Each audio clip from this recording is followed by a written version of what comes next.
Hello, I'm back again with another superstar.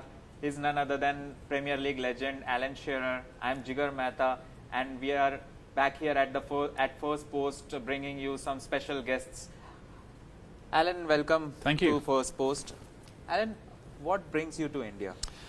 We're here for the Football Movement Conference and to share the fan experience tomorrow, to share our experiences of the Premier League in England, to try and help and improve the ISL here in India. It's my first time here. I'm really looking forward to it, so thanks for having me. So we'll straight away dribble into the fun part of the interview. Alan, the first time you put on that Newcastle jersey, what was the feeling? It was amazing. It was my club. It was where I was born, brought up. I used to stand as a kid on the terraces at St James's Park, so it was always my dream and my ambition to play for my club.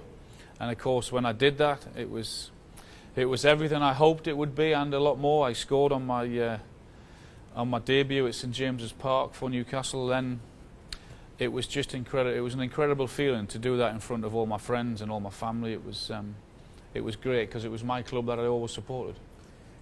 What's the one thing you would like to change about Joey Barton? What I would like to change about Joey Barton, I wouldn't change anything about him. You'd have to ask him if he wanted to change anything about himself, though. Okay. So, if you were coaching Zlatan, what would you tell him? I wouldn't tell him anything. I would just tell him to continue the way he is. I love his hunger and his desire and his attitude to go out and train every day. His attitude to go out and be the talisman for his football club and share his experiences with the young boys at Man United, with Martial, with Rashford, with Lindegaard. It must be great for those guys to see the enthusiasm that he has every day. And of course, being the talisman at 35 years of age for such a huge football club tells you everything about that, about what Ibra is. If you had one advice for Arsene Wenger, what would it be? I couldn't give him any advice. I think he's been hugely successful manager.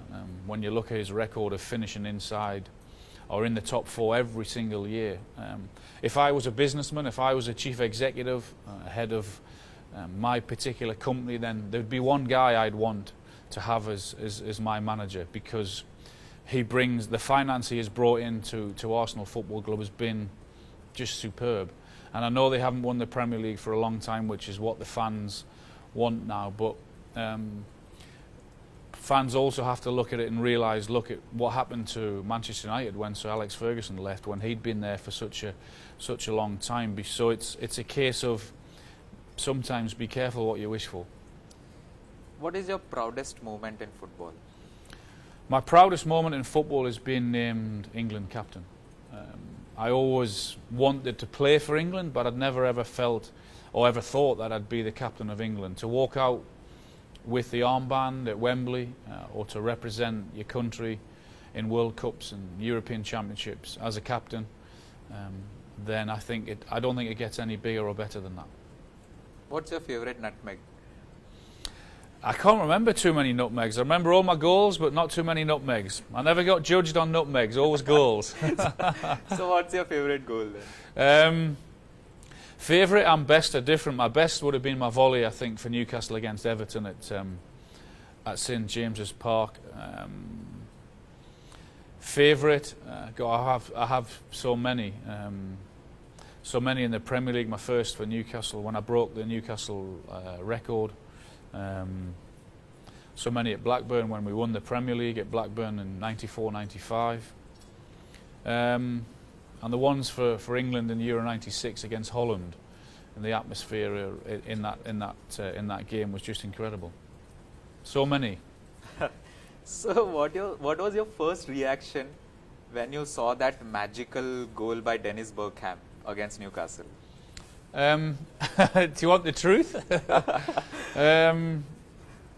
No, he was a special player. I think he, without doubt, is one of the best foreign players we've had in the Premier League. What he did with the football, he looked so comfortable with the football at his feet, whether it was going left or going right, or bringing other people into the game. And of course, when you speak to all the ex-Arsenal players, they always tell you that one of the most gifted players they had was Dennis Bergkamp. So, but what was their reaction with that goal? It was an incredible goal. Did it surprise me? Probably not, because he's capable of doing that. We see him do that in a Dutch shirt also. But the skill, the reaction, and the ability to finish it off, to do all of those things, he was a top player. What has been your funniest moment as a football pundit? Funniest moment as a football pundit? I actually, when I first started off, I was nervous. You can make mistakes on a football pitch because you can go and rectify it. You can go and score a goal or the winning goal in the 90th minute if you've made a mistake beforehand. If you make a mistake on live TV, then there's no going back for it. It's always going to be, you're always going to be reminded of that. So I have made one or two. Fortunately, not too many embarrassing moments. Not that I think so, anyway. Not yet. So, what 4 guests would you invite to your dinner party? Just 4. From the world of football or from anywhere? Anywhere. I would have Tiger Woods. I'm a huge golf fan. I think his story would be a very interesting story. President Obama, I think I would definitely have. Who else would I have? That's a good question. I think I would have Nick Faldo in there as well, because of him being such a winner, his hunger and his desire. Who else would I have in there? Interesting stories. Good question. Not you. Who else would I have in there? Give me time to think. I think I maybe have someone like Madonna in there to find out her story as well. Very interesting story, interesting times, yeah. It would be an interesting dinner party anyway.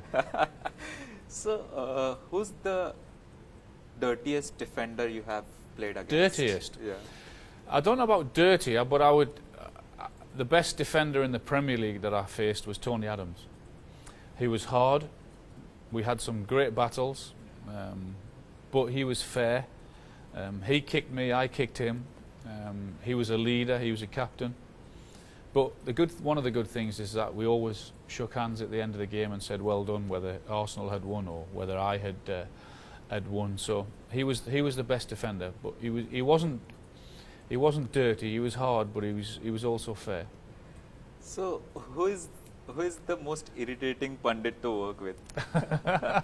Oh, that doesn't take any thinking about. That's Robbie Savage. Yeah. Without a doubt.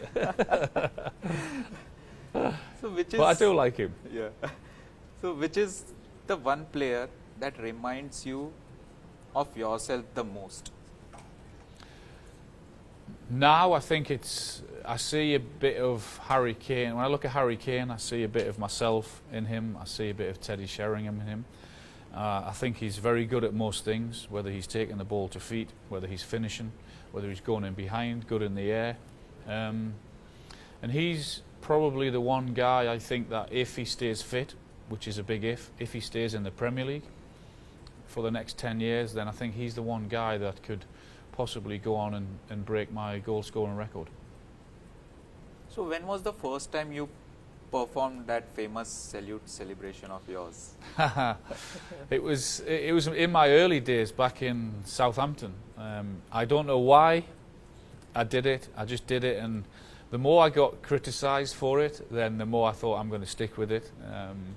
I did change it once or twice foolishly at Blackburn and at Newcastle, but for the main it was mostly the one arm in the air. It worked anyway. Yeah. What was the biggest argument you ever had with a teammate? That's a good question. When we were at Blackburn, playing in the Champions League, and I think we played Spartak Moscow away. 2 of our teammates were fighting, Graham Lasso and David Batty. We had a huge row in the dressing room afterwards. Two of our teammates also fighting on the pitch with Newcastle against Aston Villa at St James's Park, Kieran Dyer and Lee Boyer.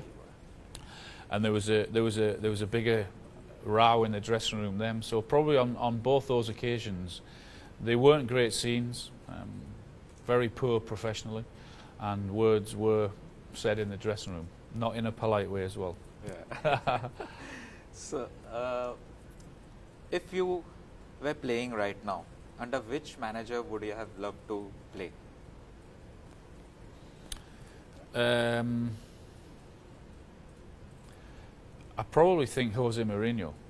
I think the way he has managed around the world, the way he got Costa scoring goals and his spell at Chelsea, the way he handles Ibrahimovic now, then I think for a lot of the time, for a lot of his career, I know it was different at Chelsea last season, but a lot of the time the players spoke very highly of him and his man management skills. So probably Mourinho, yeah. One word you overuse? One word I overuse. Is it what? I don't know. That's a good point. You should ask the viewers that. Maybe superb or brilliant, or yeah. I think maybe I use those words a lot. Lads. Lads. I use lads a lot. Yeah. You're telling me now. Is that what you're telling me, lads? Okay. I'll try and cut that out. I won't use lads anymore. So, what irritates you the most about yourself? What irritates me? I'm always early. I have to be early. All my life, if I have a meeting at 9 o'clock, I'm there at 8:45 or 9:10. I think that was instilled in me as a young boy because of my dad. He was always very big and very strong, and that I have a saying in my life that to be early is to be on time. To be on time, to be late is to be late, and to be late is unacceptable. So that irritates you? Well, I know it irritates other people because I'm always early, but there's nothing irritates me about myself. I'm perfect. Apart from I use the word lads too many times. So, what did you love about the last goal that you scored for Newcastle United? I loved everything about it because, one, it was a penalty. Two, it was against Sunderland. And three, it was my last ever kick of a football, and it was away at Sunderland because as soon as I took the penalty, 2 minutes later I got injured and never played again. So that's what I enjoy about it most. And I missed a penalty against Sunderland a few years earlier, so I had to score that. I had to score it. And what does England need to do? One thing to get better at football. We need to produce more young players, which is difficult because we have a lot of foreign players in our league and they get opportunities more than our youngsters do. It has nothing to do with luck.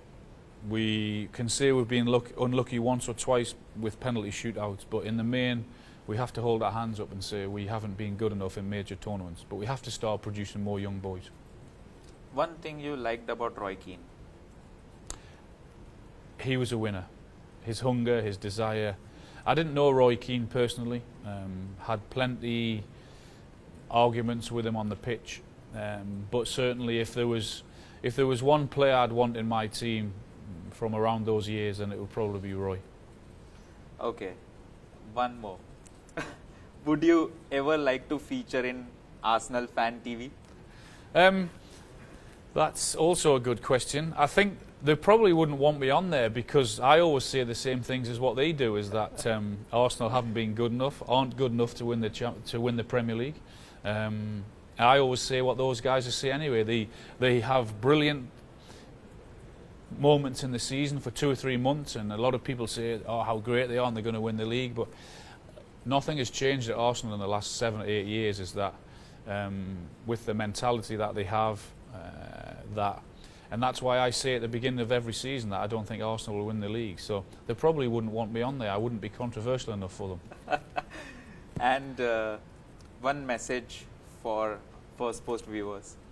Thank you for having me. I hope I haven't used the word lads too many times, as I've been told that I say it far too often. It's great to be here, and I hope to be back very soon. Thank you. So there you go.